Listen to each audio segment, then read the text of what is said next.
What up? It's KP, as y'all know, and I just told this other story that y'all gonna see that video on if you're watching it. About the brawl I had at an E40 concert and how the whole thing ended.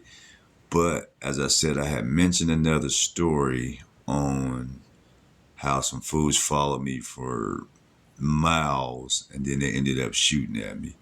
Um, but in that story, the ones who had shot at me, probably about a month or so before that had happened, that they shot at me, we was out in Boulder, Colorado. It's a little something was going on that night. It's all kind of little hood fools in there that then drove from Denver up to Boulder to whatever this little situation or party was. So we in there, it's all kind of fools in there throwing up gang signs and everything. So it's only me and my cousin. There's a couple of me and my cousin. But I grew up on the east side of Denver. We all grew up on the east side of Denver. So even though we don't gang bang, we do know the gang bangers, and we always hit up the east side. I mean, that's just where we from. So we gonna hit up east side regardless. It ain't got nothing to do with it. Ain't no set. It's just our neighborhood. So as we sitting in that party that night, all the fools that was in there throwing up gang signs from what they was throwing up, wasn't nothing being done or said. All of a sudden, my cousin, I don't trying to remember what song it was, but whatever song, it could have been East Side and the Lil Jon or somebody, something that had the words East Side in it. So my cousin threw up East Side, and all of a sudden this fool runs up on him like, "Oh, blood, like, nigga, where you from?" and blah blah blah.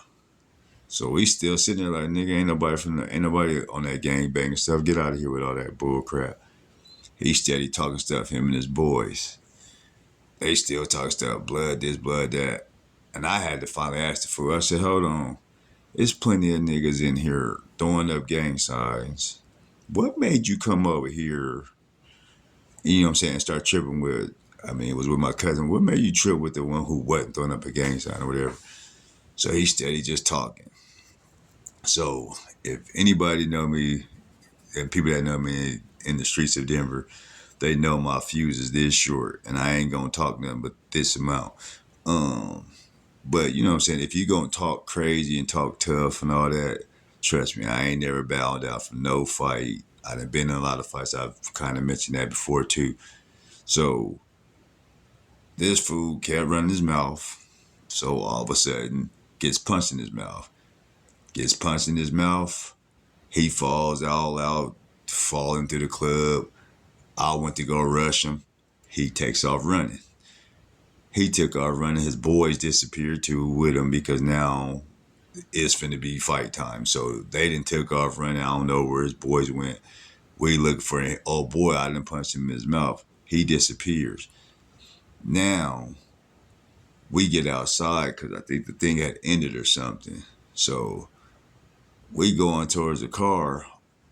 All of a sudden, I hear somebody yelling down the street. Oh, what's up now? What's up now, blood? What's up? I'm like, here this fool go again. He got his shirt all over his mouth. He covering up his blood, trying to get the blood out of his mouth because he didn't got punched in it. But he's trying to get me to come up the street. And I ain't no dummy, fool. You just ran out the club, so I know you done been to your car. So he's trying to get me to come up the street. Oh, yeah, come up here. I said, no, you come this way.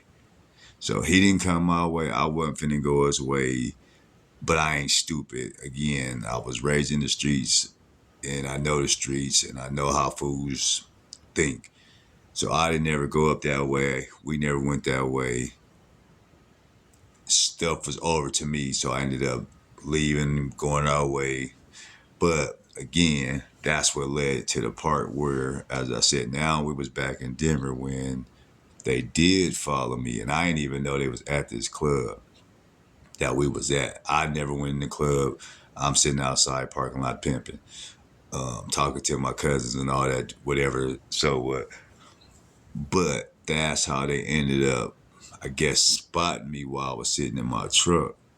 They spotted me outside, and somehow that's how they ended up following me. And again, that's where that story comes from, where they followed me from 16th Street, 16th and like Kipling, 15th and Kipling or somewhere. If you do the map, if you know from Denver, if you don't know Denver, it's like 15th and Kipling. They followed me all the way to Martin Luther King Boulevard, and still is when they started shooting at me. So if you don't know Denver and you search them two things, like search Sloan's Lake to Martin Luther King and Steele Street, um, and you'll figure out how far they follow me. And there used to be a Wendy's pilot that everybody should stop at, so I stopped there first. But again, if you go back to one of my stories, it'll tell you how that all happened. But that's one of the stories that led to all this. And I said, so I done had a couple of run-ins with this same character. Again, that was years ago, and I don't hold no grudges. Hopefully, he ain't still holding no grudge, and maybe he is. Maybe he still might see me. I'm 46 now. That probably happened when I was 26, 23, somewhere around there. So that's how long that's been. And hopefully, he ain't holding no grudges. I ain't holding no grudges. And it is what it is. When it's time to fight, I'm gonna fight.